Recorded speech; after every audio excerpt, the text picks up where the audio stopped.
Sur la question du sens au travail, parce que très souvent, quand on m'interroge, et notamment dans les médias, parce que c'est très médiatisé aujourd'hui, la question du sens, on me pose cette question, alors le sens au travail, pourquoi le sens du travail a disparu? Et je réponds invariablement, le sens du travail n'a pas disparu. Parce que le sens du travail ne peut pas disparaître. Par définition, le travail a du sens. Par définition, le travail a du sens. C'est Georges Bataille qui nous avait enseigné ça. Quand il dit, lorsque je ne sais plus lequel, l'homme de Cro-Magnon, peu importe, l'homme préhistorique, l'homme ancien, se met à tailler des flèches, des pierres, c'est pour produire des flèches, parce qu'il sait déjà à quoi va servir la flèche. Tout travail a du sens. Vous voyez, vous pouvez ramasser un caillou et dire tiens, je vais le jeter sur l'animal que je veux chasser. Ce n'est pas un outil, il n'y a pas de travail.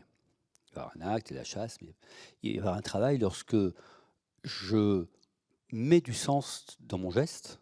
Et ce sens, c'est un projet, c'est la réalisation de quelque chose qui va servir à, qui va être utile à, et que j'ai déjà imaginé. Donc tout travail, par définition, a du sens. Et pour un économiste, d'ailleurs, on distingue le travail de la production justement par le sens. Une machine ne travaille pas. Elle produit, mais elle ne travaille pas. Parce qu'elle ne se donne pas à elle-même le sens de son travail.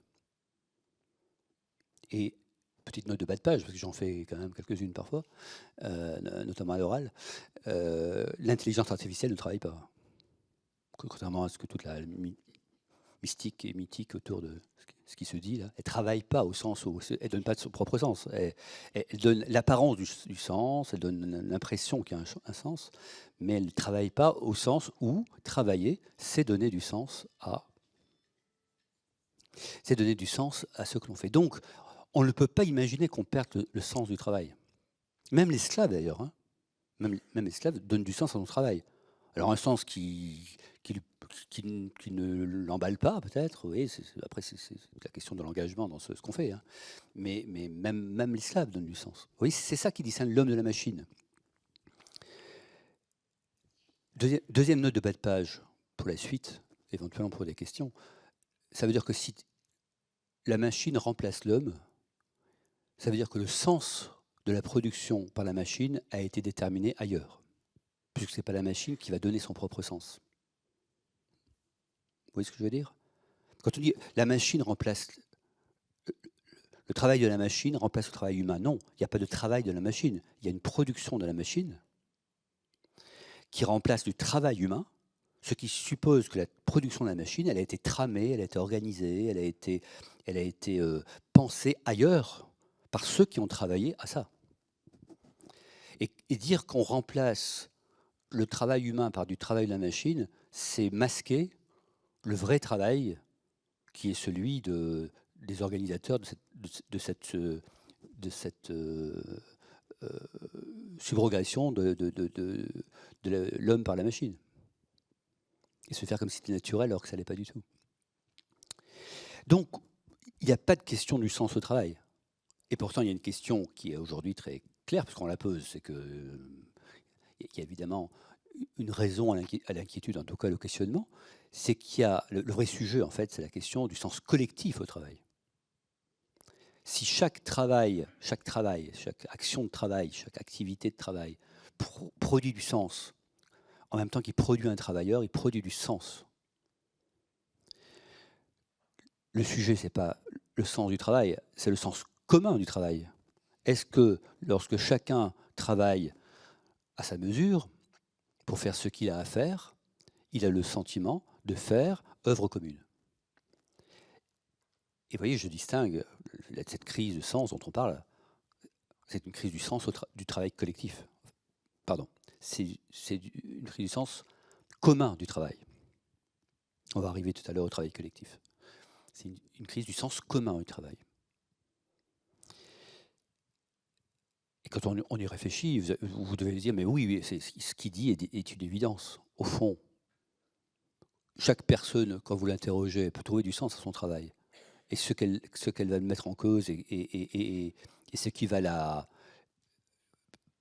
lui donner envie peut-être de fuir l'organisation, c'est le sentiment que son travail ne s'inscrit pas dans un projet collectif, un travail commun. C'est ça qu'on a perdu. Et donc la question, si je reformule la question que tu poses, je dirais, qu'est-ce qui nous a fait perdre le sens commun du travail?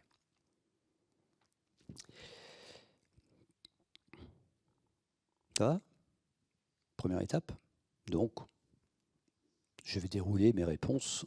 Qu'est-ce qui nous a fait perdre le sens commun du travail? Qu'est-ce qui fait qu'en 2000, à partir de 2005, oui, ça date déjà de presque 20 ans, hein, on voit dans les enquêtes qu'il y a une érosion de ce sens commun, qui s'amplifie dans les années 2010 et qui bascule très clairement avec les années Covid. Qui ne sont, c'est pas dû au Covid, c'est dû à ce que le Covid a produit, c'est-à-dire l'arrêt brutal de la mécanique extrêmement agitée qui était l'économie, vous voyez, qui masquait finalement le problème du commun par une accélération, une intensification qui donnait l'impression que ça avançait, on ne sait pas où ça avançait, mais ça avançait. Et quand ça s'arrête, quelque chose d'inouï, hein, pendant 2 mois, 3 mois, on s'arrête. Et pris dans l'inertie précédente, on l'a tous vécu, donc vous voyez ce que je veux dire, pris dans l'inertie, soudain on se dit mais ça peut s'arrêter. Et soudain le roi est nu. Qu'est-ce que je fais là?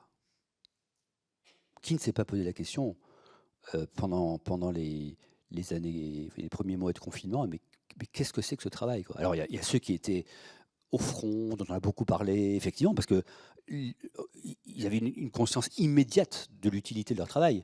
Il fallait sauver des vies, il fallait parce que n'oublions pas aussi qu'il fallait nettoyer les rues, ramasser des poubelles, parce qu'on pense toujours aux soignants, mais il y a toutes les activités de la logistique citadine et qui ont dû être remplies, sans quoi ça aurait été très compliqué à vivre. Donc tout ça, eux, leur utilité, ils l'ont vécu.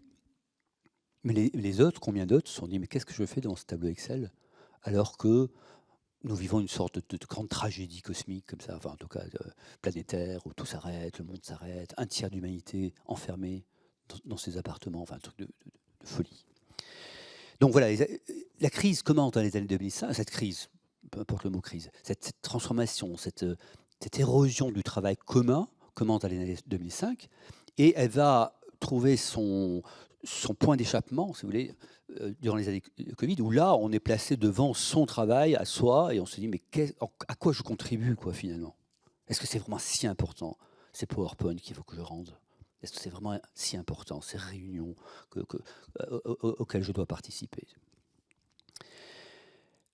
D'où, je renouvelle la question, pourquoi à partir de 2005, il y a cette érosion du sens commun du travail? Et donc un cri du travail individuel, un cri de sens du travail de chacun. Mais qu'est-ce que je fais là?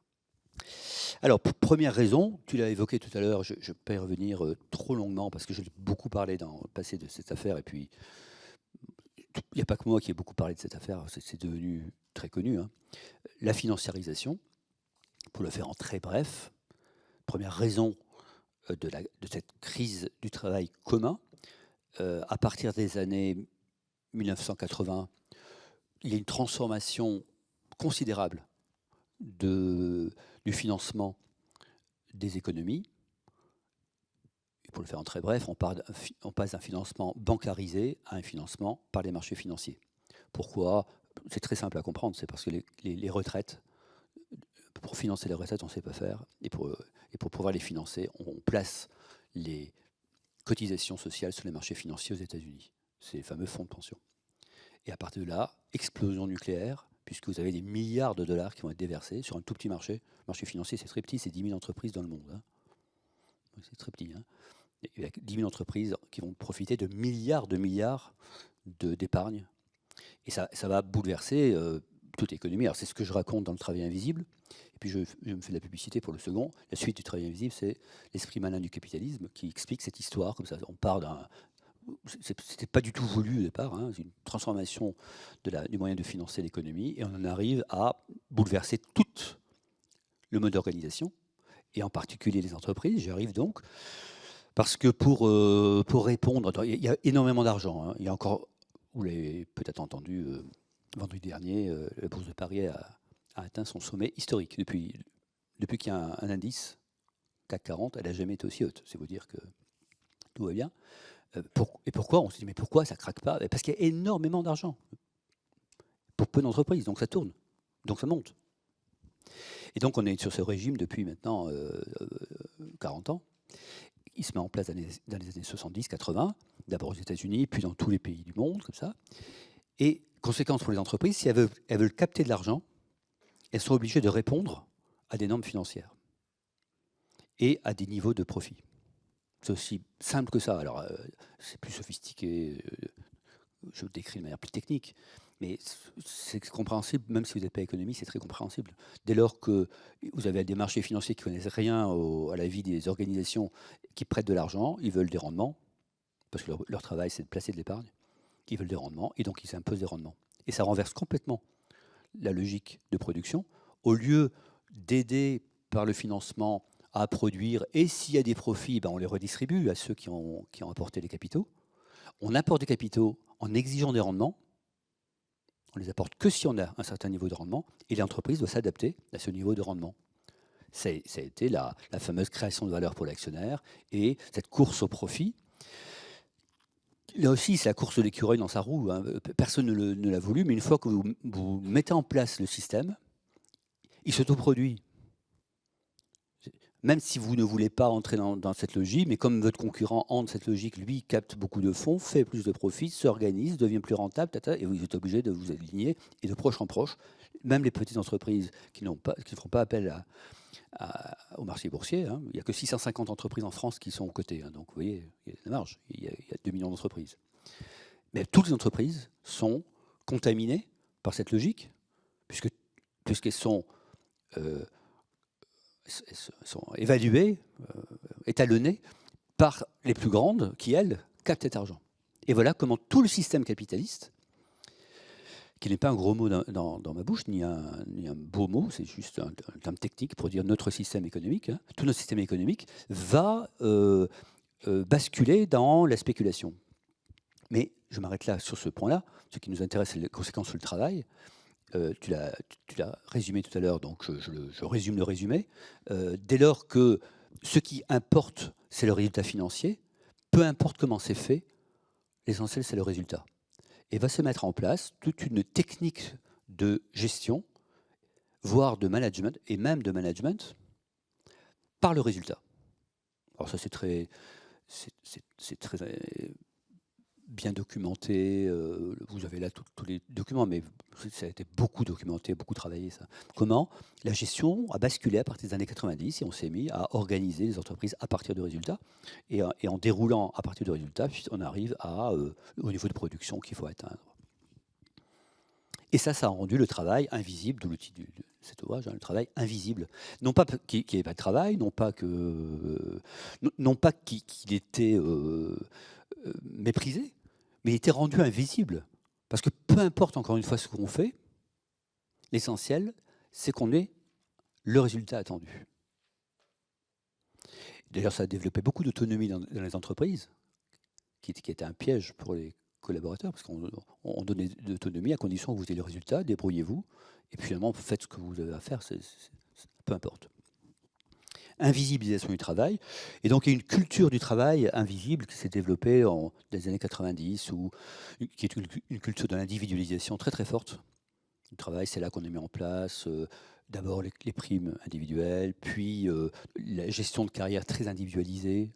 Pour les plus anciens, vous avez connu un mode d'organisation où on était très attentif au collectif, parce qu'il y avait ce sentiment, cette croyance, ou cette certitude qu'on produit parce qu'on produit ensemble. Et que c'est l'équipe qui produit.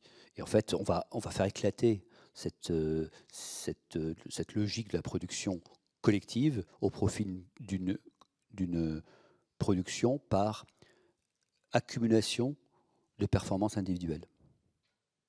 On passe du collectif de travail au travail collectif. Le collectif de travail, c'est vous avez un groupe qui fait ressources à partir duquel vous pouvez retrouver des moyens d'agir, qui va vous aider, enfin, la grande tradition du travail des Trente Glorieuses. Le travail collectif, il y a des individualités très fortes qu'on va conduire à travailler ensemble, c'est-à-dire à coopérer, comme on dit. On a le terme qui est devenu très à la mode, c'est coopérer, la coopération. Donc, coopérer, c'est opérer, donc travailler ensemble, mais à partir d'individualité. Pour les plus jeunes, ça vous paraît évident, parce que toute la culture du travail depuis les années 90, c'est une culture à partir de l'individu qui coopère avec d'autres individus, de compétences, pour ne pas parler des hauts potentiels, des génies futurs, toute cette idée qu'il y a des talents qu'il faut faire émerger. Donc des individus qu'on agrège, et le rôle de l'organisation, c'est d'agréger des individus. C'est pas de créer des collectifs. Donc individualisation du travail, individualisation des résultats, travail invisible, et au total, le travail invisible, c'est un travail d'évaluer en tant que travail, en tant que valeur sociale. C'est ce à quoi conduit la financiarisation, mais il n'y a pas de méchant dans l'affaire. Hein. Personne ne l'a calculé, personne ne l'a voulu. Vous voyez, c'est de proche en proche. Les années 90 sont des années de très forte tarification du travailleur, et donc de proche en proche. Donc c'est à cette époque qu'on dit, vous savez, quand vous entrez dans l'entreprise, hein, il faut rester que 3 ans. Hein. Je me souviens très bien, au moment où j'étais jeune prof à un moment où la mode, oui, c'est cette rhétorique comme ça. Si vous entrez, il faut rester que 3 ans parce qu'il faut que vous prouviez que vous pouvez partir parce que vous avez une valeur de marché. Et je sais que moi qui suis économiste basique, je me disais, mais en fait, vous payez la formation et ils vont à la concurrence. Et on me disait, mais c'est nouveau parce que c'est ça, l'agilité, les nouveaux talents, ils doivent passer, ils vont circuler, il va y avoir une... Bon, très bien. Très bien, mais enfin, c'est coûteux quand même. Bon, bref. Donc, vous voyez, en tout cas, le point que je soulignerai encore plus que je l'avais fait dans le travail invisible, c'est qu'on a vraiment une individualisation. Et ça résonne avec une transformation de la société qui est parallèle, qui est concomitante, qui est une transformation vers un individualisme narcissique de plus en plus important. Je vais revenir sur ce terme de individualisme narcissique qui a un sens très particulier et que vous n'entendez pas de manière dépréciative tout de suite. En tout cas, oui. Mais je fais juste un lien à ce moment-là de mon exposé entre le fait que le travail évolue vers plus d'individualisation, de compétition, de championnat, de talent, etc. Et le fait que toute la société s'individualise. Toute la société poursuit cette tension, cette tendance à la particule élémentaire, vers l'individu. Mais j'y reviens. Ça, c'est la première raison. Je ne m'appesantis pas davantage là-dessus. C'est très travaillé. Et maintenant, c'est presque... Enfin, c'est même plus une nouveauté de le dire. Deuxième raison qui a conduit à perdre le sens commun du travail, hein, je vous rappelle que c'est ça que j'essaie de comprendre avec vous, c'est la digitalisation. C'est la digitalisation. Il se trouve que, de manière concomitante à ce phénomène de financiarisation, et si vous aimez l'esprit de système, et qui a permis la financiarisation, il y a eu l'émergence des systèmes informatiques, de l'informatique, des systèmes informatiques, et de ce qu'on appelle de manière générale la digitalisation, c'est-à-dire une technologie qui permet de transformer toute information en code 01 et de la traiter à partir de technologies relativement simples et bon marché qui s'appellent les ordinateurs et dont le coût a été décroissant à partir des années 90 jusqu'à devenir commodité, comme on dit.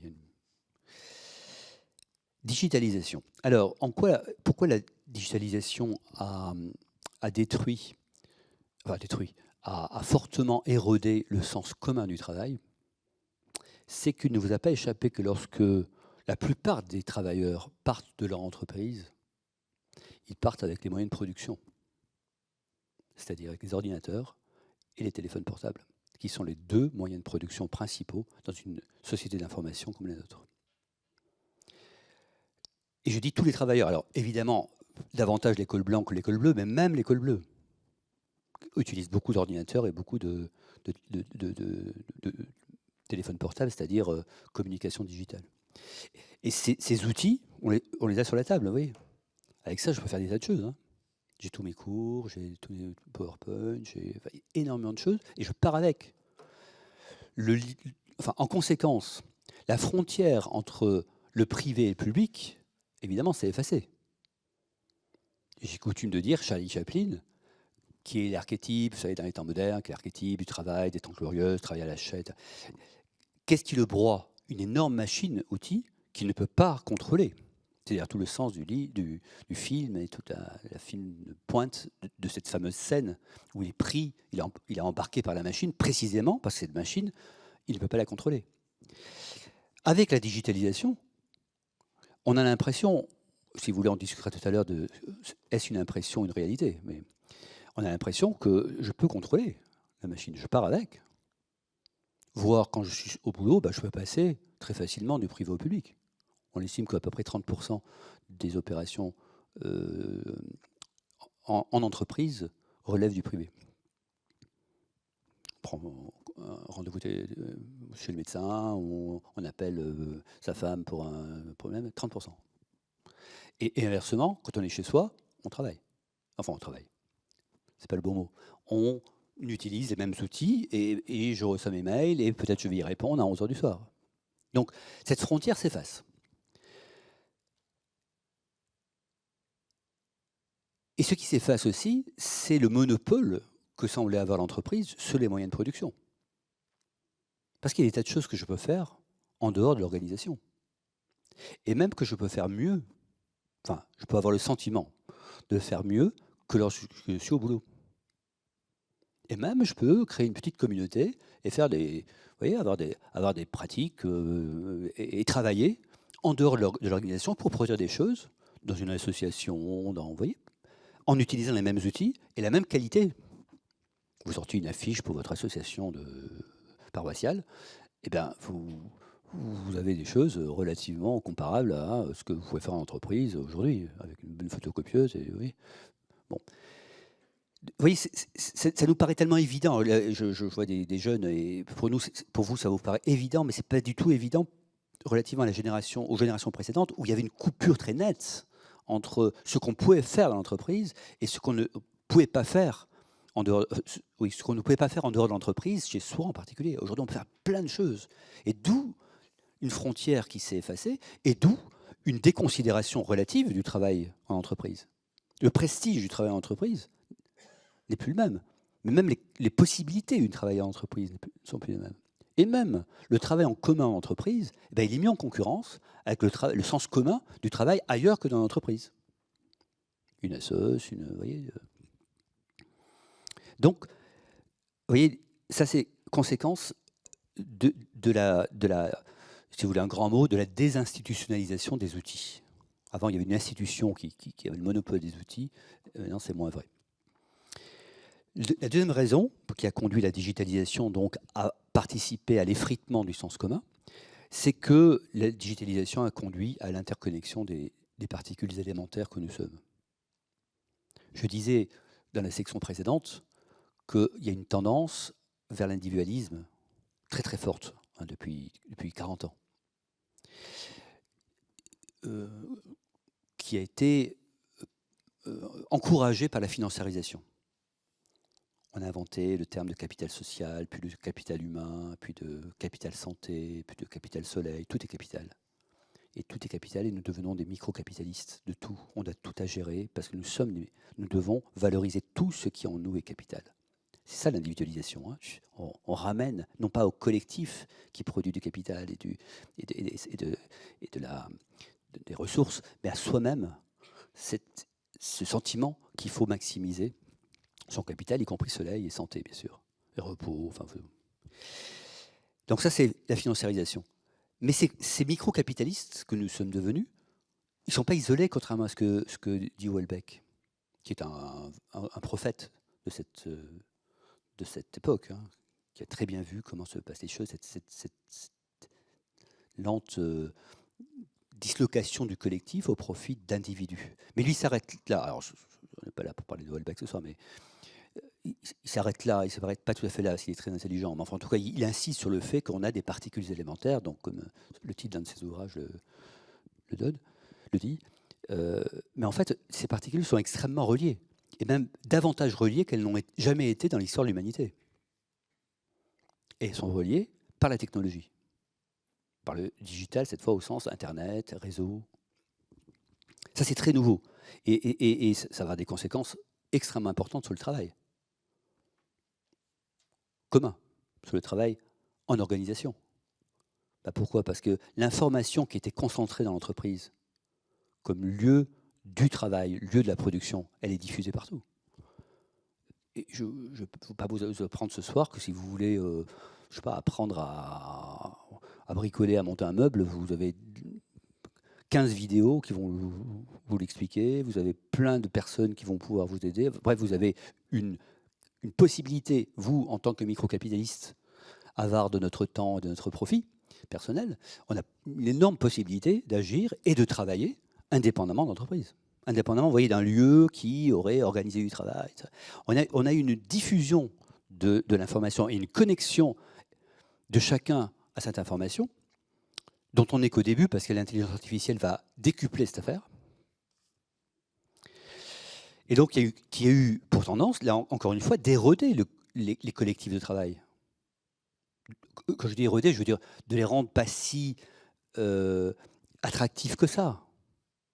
Pourquoi aller travailler dans une entreprise lorsque je peux très bien trouver des moyens de travailler chez moi ou avec d'autres, pas nécessairement chez moi, mais avec d'autres, voilà, parce qu'il y a plein d'informations que je peux trouver et faire des choses formidables. Alors que ce soit pas vrai en termes de volume, c'est-à-dire qu'il n'y a pas tant de personnes qui ont tout abandonné pour faire ça. Oui, à une époque, on a dit c'est la fin du salariat et tout le monde va partir en étant micro-entrepreneur ou auto-entrepreneur de soi-même. Enfin, non, évidemment non. Évidemment, ça ne s'est pas passé comme ça. Et s'il faut regarder les chiffres, il y a un peu moins d'indépendants aujourd'hui qu'en 1980. Parce qu'il y a eu beaucoup de magasins, de commerçants qui ont disparu, donc un peu moins. Mais ce n'est pas ça qui compte, c'est l'esprit. En fait, notre relation au travail en organisation a changé. Parce qu'il y a cette possibilité, il y a cette concurrence, si vous voulez. Il y a ce contraste possible avec une autre façon de travailler, plus souple, plus intéressante, plus intelligente, plus choisie, moins contraignante, plus efficace aussi. Parce que débarrassée de toute la lourdeur bureaucratique qui devient du coup insupportable par rapport à cette fluidité qu'il y a sur les réseaux, sur ces capacités, voilà, d'acquérir le savoir et de mettre en œuvre. Donc vous voyez, la digitalisation est sur le plan technique, concret, objectif, parce que vous partez avec des moyens de production, et sur le plan culturel, des représentations, nous conduit à considérer le commun du travail, le travail au sens commun, de manière nouvelle et avec beaucoup plus de suspicion, en tout cas de sens critique. D'où, en tout cas c'est comme ça que je l'interprète, mais tout à l'heure vous allez peut-être me contredire. Hein, moi je ne suis pas du tout de ceux qui disent les jeunes ils sont changés, maintenant ils ne veulent pas travailler alors que les anciens ils travaillaient tellement, etc. C'est pas vrai ça. Vous trouvez aussi des anciens qui ne veulent pas travailler, qui n'ont plus envie de travailler dans des organisations bureaucratiques trop lourdes, dont ils ne voient pas le sens. Je veux dire, l'intelligence n'est pas un apanage des jeunes. En tout cas, cette intelligence-là, de se dire mais pourquoi je suis là, ouais, c'est le sens critique, il n'est pas. C'est pas une nouvelle génération. Il se trouve que les nouvelles générations qui sont nées avec tout ça, pour elles, ça leur paraît évident. Et les plus anciens, comme moi, on prend en pleine figure ce que nous avons mis du temps à transformer. Les nouvelles arrivent, je vois même les étudiants, ils arrivent, c'est comme ça. Enfin, c'est évidemment intéresse-moi parce qu'il y a tellement de choses qui sont intéressantes. Il y a tellement de possibilités d'attirer l'attention, enfin, d'être embarqué, et contrairement à ce qu'on dit de manière, je trouve, trop légère, avec beaucoup de sens d'engagement, chez les jeunes, beaucoup de sens d'engagement. Voilà. Sauf que c'est pas un engagement, vous voyez, monomodal. Je rentre dans la boîte et je m'engage dans cette boîte. Et là, grâce à ça, je vais devenir... et puis je monte. Et puis parce que je vais... Et c'est par mon travail, l'acquisition de mes compétences là, autour de ces compagnons qui m'ont aidé à faire qui fait de moi quelqu'un. Ça, c'est vrai, vous voyez, dans un contexte social, dans un contexte culturel qui n'est plus le nôtre.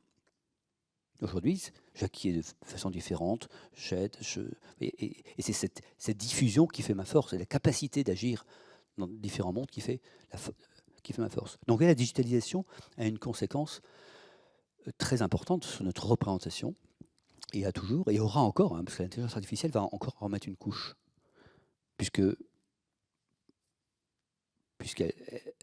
l'intelligence artificielle donne des informations hautement probables. Hein. Ce n'est pas vrai, mais hautement probable. Donc, ce qui fait que notre rapport au savoir va encore être médiatisé par le digital, de façon encore plus grande. D'où une crise de l'expertise qui va être amplifiée, une crise des lieux de l'expertise qui va être amplifiée. Voilà. C'est pas grave, hein. Les choses évoluent. Et ce qui compte, c'est comprendre que tout évolue en même temps. Vous voyez, l'individu de plus en plus microcapitaliste, les moyens qu'il a de valoriser ce capital, tout ça, ça forme un nouvel équilibre, mais qui est un équilibre digital. Alors, il ne vous a pas échappé qu'en substrat se pose la question de la gestion de ces réseaux. Parce qu'en fait, le lien... Au début, on pensait de manière très naïve, très hippie, hein, très post-hippie, puisque c'était des post-hippies qui avaient pensé à l'Internet, une sorte d'anarchie comme ça, où on pouvait... Bon. Et on pensait que voilà, c'était une sorte de liberté incroyable qui a été donnée à chaque individu de pouvoir se réaliser grâce au réseau. Et puis on se rend compte que derrière les réseaux, il y a évidemment de l'activité de production, des entreprises, des intérêts, du profit, et que c'est un peu plus compliqué que ça, on en reparlera. Donc, troisième raison. Deuxième raison. Et je rajoute une troisième raison à la crise du travail que pour l'instant je n'ai pas vu travailler, et sur lequel j'ai un peu travaillé dans ce livre-là, qui s'appelle Intelligence du travail, et qui est le rôle du consumérisme. L'hyperconsumérisme des années 90 a eu, à mon sens, un effet très profond sur le collectif de travail, sur le sens commun du travail. Alors, ces années 90 se traduisent par un consumérisme accéléré. Si vous me suivez, c'est pas... Mais vous voyez qu'il y a un lien entre consumérisme et microcapitaliste et individualisation. Parce que le microcapitalisme, il va se valoriser par la consommation. Par la valorisation de son capital, mais la consommation, le fait que... Oui, l'accès à la consommation. Et on assiste en Occident à un hyperconsumérisme. Et pour le faire de manière un peu à la serpe, mais on déplace dans les pays du Sud et essentiellement asiatiques de l'Est l'industrie, donc le travail industriel, le travail technique pour conserver en Occident le consommateur. Il y a aussi des consommateurs dans l'Est qui tiennent les marchés, mais la désindustrialisation a eu pour corollaire l'hyperconsumérisme. Autrement, ça n'aurait pas marché. Il fallait consommer énormément de produits. Il faut faire le aussi de manière très simple, hein, qui sont produits en Chine en très grande quantité, mais il faut les consommer. Hein, donc ça doit revenir et on doit consommer des conteneurs de produits pour que ça fonctionne. D'où le fait, alors pour les plus anciens, ça pour l'avoir vécu, hein, ce sentiment d'être écrasé par les objets. Quand j'étais gamin, c'est très banal ce que je dis, enfin banal et en même temps au café du commerce peut-être, mais vous voyez, quand j'étais gamin, mais c'est vrai que notre environnement, je dis ça aux plus jeunes, n'a rien à voir en termes d'objets et de facilité d'acquérir des objets. Ça c'est très lié aux années 90, à cette hyper-production décalée et au fait que du coup, j'y reviens, hein, une partie du travail a été décalée ailleurs pour conserver un travail dit enrichi chez nous, mais surtout une consommation très forte. Alors, une thèse de ce livre, mais sur lequel je pense qu'il faut revenir, c'est que le travail ne s'oppose pas au loisir. Le travail s'oppose à la consommation. Ça, je reprends cette idée d'Illich, d'Ivan Illich. Le vrai choix, c'est entre travailler pour consommer ce qu'on travaille, ou consommer et se réaliser par la consommation. Ce que j'appelle la cité du travail et la cité de la consommation. Et on est passé clairement de la cité du travail à la cité de la consommation dans les années 90. Et c'est très logique, hein, là je vous le fais rapidement, mais c'est très logique que ça évolue de cette façon. Donc hyperconsommation, et en conséquence, le travail est invisibilisé par la consommation. Il n'est pas qu'invisibilisé par la finance et par les entreprises, il est invisibilisé par la consommation. Alors je donne un exemple dans ce livre, mais qui me paraît archétypal comme le machine outil de Charlie Chaplin dans les temps modernes, c'est Disneyland.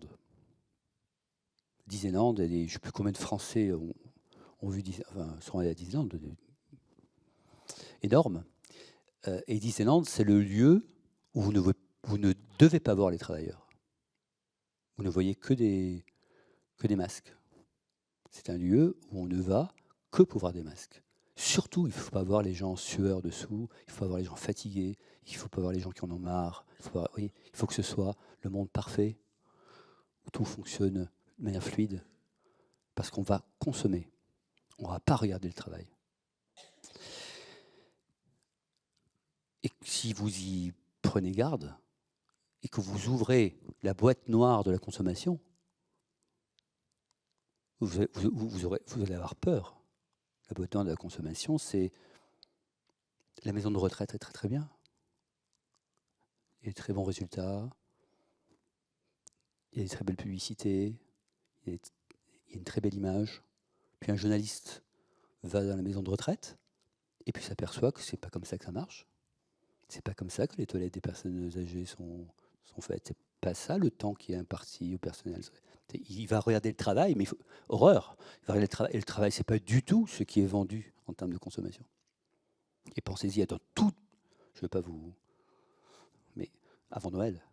Mais peut-être que oui, j'ai envie de faire avant Noël. Dans tous ces objets de consommation, on ne veut pas voir le travail qui est derrière. On ne veut pas voir que derrière les vêtements,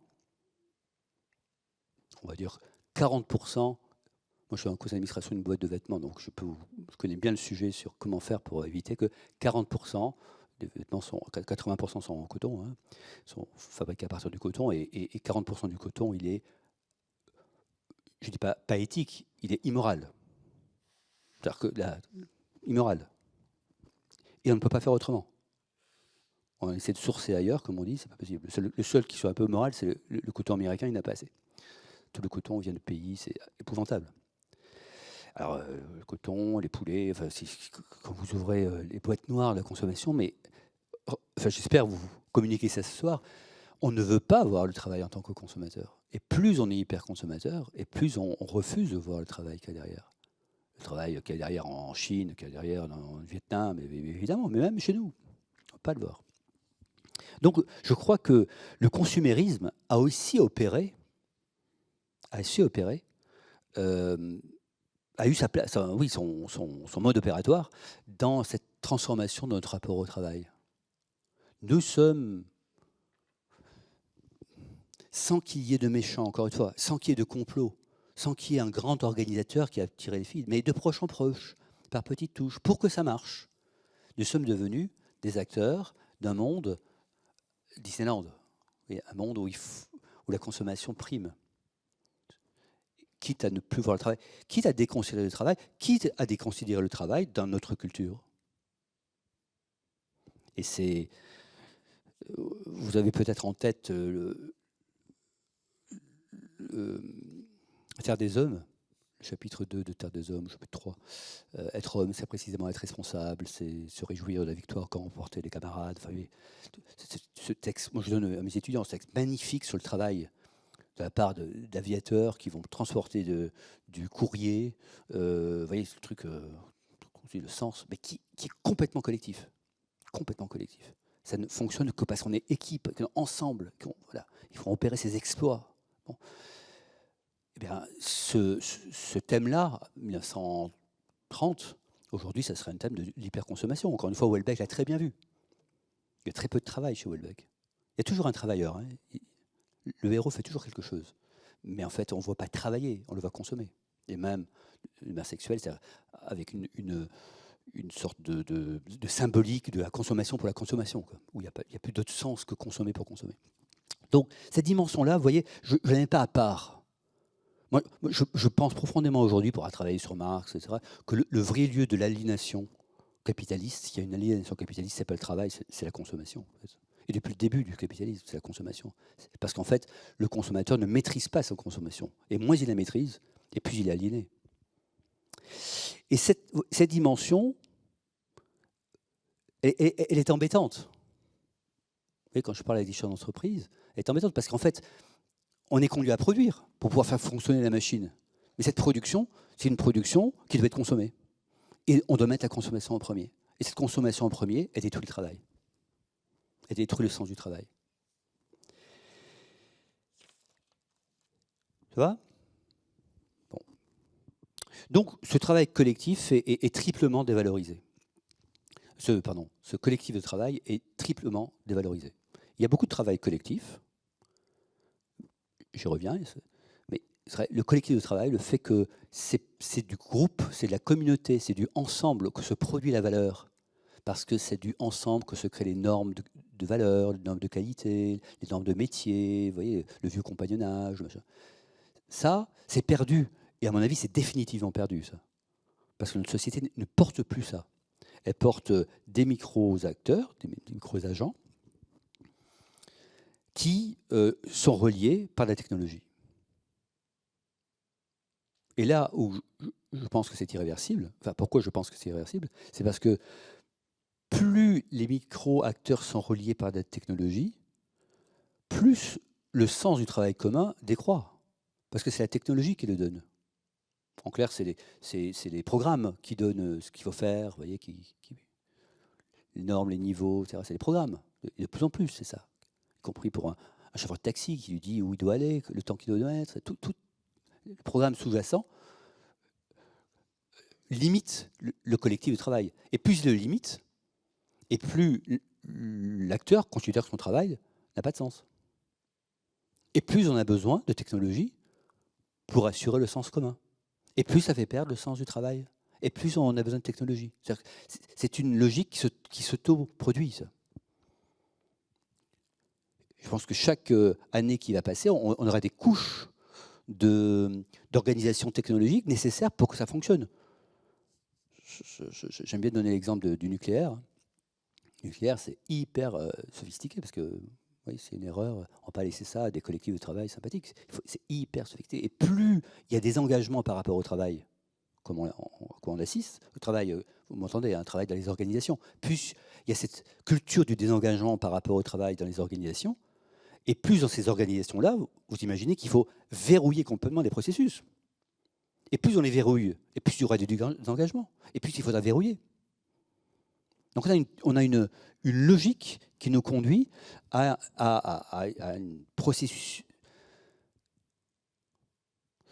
une généralisation des processus de travail, plutôt que du travail lui-même. C'est une tendance.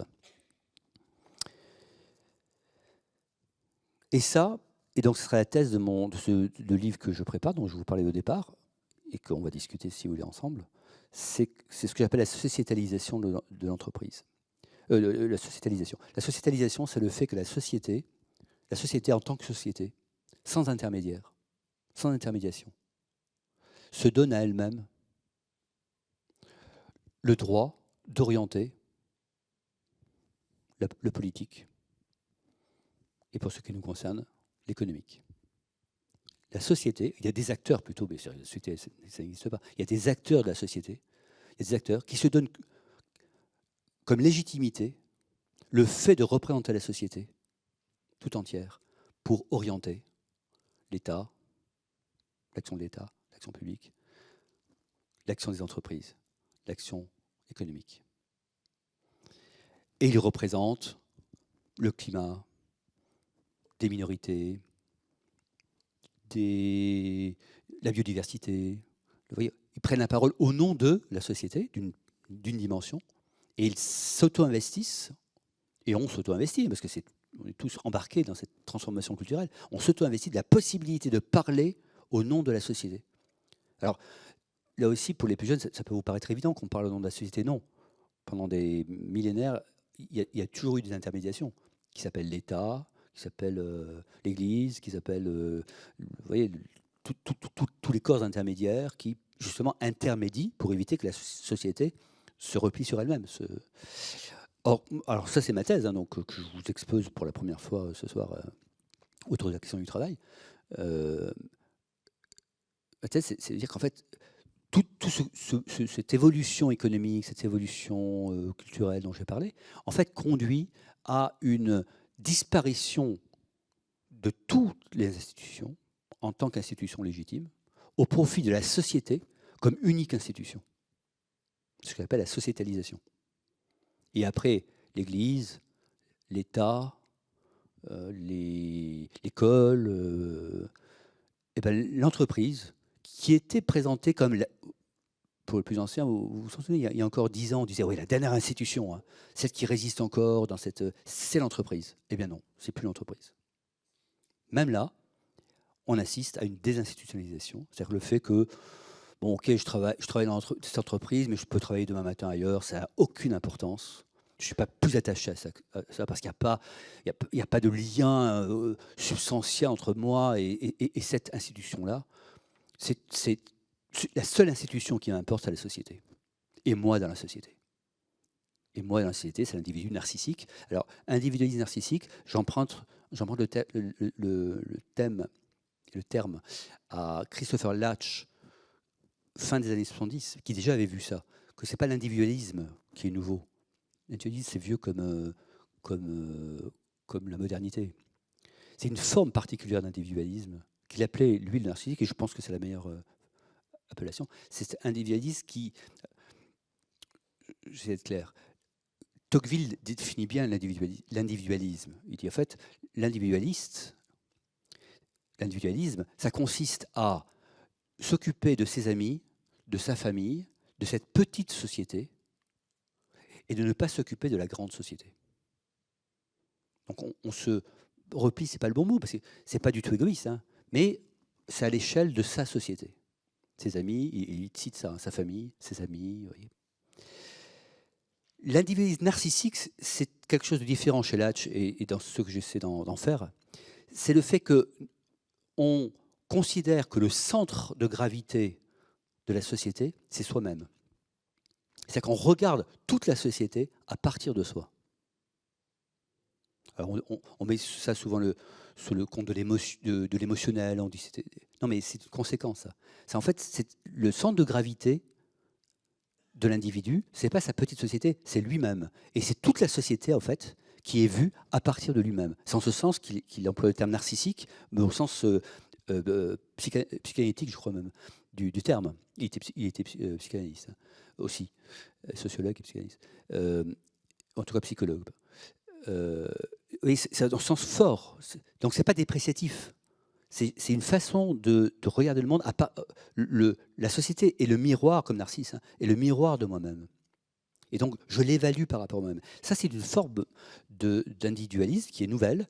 Et si vous m'avez suivi, il faut commencer à faire les liens, qui est lié au microcapitalisme de la financiarisation, qui est lié au fait que je suis en possession de beaucoup d'outils de production finalement à partir de moi. Et que je peux voir énormément de choses à partir de mes outils de production. Énormément. Je peux être en contact avec plein de monde à partir de moi-même.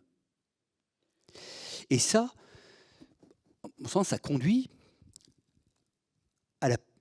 pour la première fois dans l'histoire à la possibilité de penser qu'on peut réaliser la société à partir de soi. Qu'on peut représenter la société à partir de soi-même. Ça, c'est très nouveau. Et c'est possible grâce au réseau. Parce que la personne qui pense à la société à partir d'elle-même, elle est considérée comme dingue, clairement, pendant des millénaires. Hein. Mais quand elle est reliée à plein d'acteurs qui l'informent, qui répondent, qui créent une toile, ça s'appelle le web, c'est une toile. On est vraiment, ça a été tissé, il y a bien donc des relations, c'est tissé. Il est possible de pouvoir penser beaucoup de choses de la société, en tout cas, à partir de soi. C'est pas de la folie, c'est une possibilité. Et ça, c'est très nouveau. Alors, vous allez me dire, là, je m'éloigne du travail. Non, je suis en plein dans le travail. Parce que du coup, le travail, tel qu'il était pensé, le travail dans les organisations relativement fermées, bon, vous imaginez que ça, alors pour le coup, ça n'a peu de sens. Ce qui n'a pas de sens, c'est d'imaginer que le travail, ça reste ça. Parce que les organisations ne sont pas fermées, tout simplement. Elles sont très ouvertes. Elles n'ont plus le monopole de la connaissance. Elles n'ont plus le monopole du savoir. Elles ont le monopole de l'accumulation de capital, oui, mais qui peut se déplacer, comme on le voit dans les startups. Hop, ça se déplace, ça va sur un nouveau.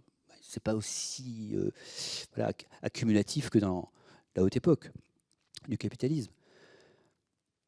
Donc le travail, tel qu'on le concevait, le travail en organisation, il ne peut être que pensé à frais nouveaux. Et là, à ce moment-là, quand je suis devant un parterre du champ d'entreprise, on me dit alors, quelles conséquences pour les entreprises? Alors, et je réponds invariablement, d'abord, il faut commencer par penser à partir de ça. Il faut pas regarder le futur en regardant. Il ne faut pas penser le futur en regardant le passé, en se disant comment on va faire pour que ça revienne comme c'était. C'est pas possible. Parce que toutes les conditions, vous voyez, de contexte sont perdues, sont renouvelées pour être positif, sont renouvelées. En revanche, qu'est-ce qu'on peut faire à partir de cette nouvelle situation? Donc, mon premier point, pour conclure, ce qu'il faut faire, ce qui me semble indispensable, c'est revenir à la réalité du travail, réincarner les choses. Un.